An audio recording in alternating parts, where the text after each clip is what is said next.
Hello everyone and welcome to another video, my track guide for circuit de Lédenon in the GR86. Let's get into it. In qualifying for turn 1 you want to be all the way on the right. Turn 1, 2 and 3 we have to look at like one big corner because everything is connected together in one big motion. I turn in so I hit the curb on turn 1. When I get to that I touch the brake for just about 20% brake pressure, and after that I stabilize the car with either the throttle or the brake. I track out to just about mid-track after the first curb, before going on the second one for turn 2. When I get off the turn 2 curb, I tend to go on the throttle for a little bit, before I get to the outside curb for turn 3. Once I get to the outside curb for turn 3, then I hit the brake hard again.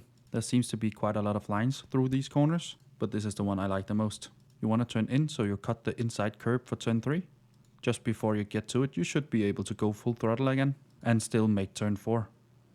Like I said, there's a lot of lines through here. You can drive fewer meters by going tighter. You'll have to give it a try to what fits you best. My braking marker for turn 5 is this bush on the right here. Not the clearest braking marker, but it's the only one I could find. Once I lose that out of my sight, I'll go on the brake, and I'll go on the brake hard. I'll go to about 95% brake pressure. I ease off the brake before going into trail braking all the way to the curb. Once I get to the curb, I'll go full throttle again, and my apex point is in the middle of the corner. There is a nasty bump that can unsettle the car quite a lot and make it bounce around. Hitting that in the wrong way will cost a little bit of time, but nothing major. Turn 6 is quite tricky because I don't have a clear braking marker for you.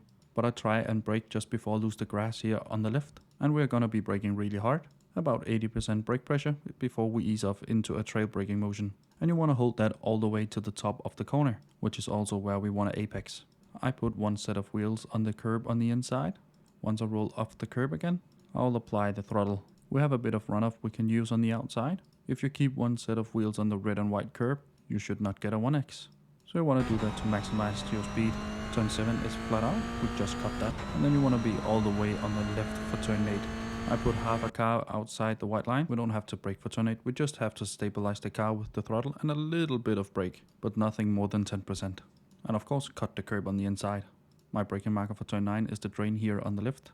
Once I get to that, I'll brake hard, about 90% brake pressure, easing off into a trail brake all the way to the curb.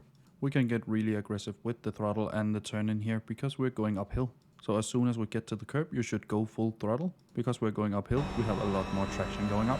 Now move the car over to the right. The turn in for turn 10 is kinda blind. It will take a bit of practice, but you want to cut the curb a little bit.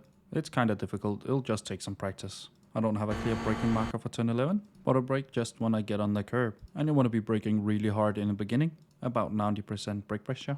And of course you want to be easing that off just before the curb. I do go down to first here, but if you find that the car over rotates, you should use second.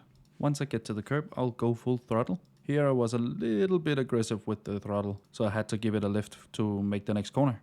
This is where being in second might help you a tiny bit, so you don't have to do that action. Turn 12 we can cut quite a lot. Just make sure to have one set of wheels within the white line. And now downhill to the last corner, which can be really sketchy. You want to brake as much as you can in a straight line with this corner. I brake just before I get to the red and white curb here just in front of us. And you want to be braking hard. You want to hold about 95% brake pressure all the way to the curb on the inside for turn 14. I'm going all the way down to first, but again second is usable. I don't think it's quite as fast though. Once I get to the curb here on the inside for turn 14, I'll go full throttle again. For this one I missed the shift and the car made a bit of wheel spin, so I lost a bit of time here on the last turn. It's quite important to get a good exit because we're going onto the longest straight. And that's a lap around Circuit de Lédenon for me, for a 1 minute 34.555. I hope this little guide has helped you. If it has, leave a like down below, consider subscribing as well. And now for the uninterrupted hot laps.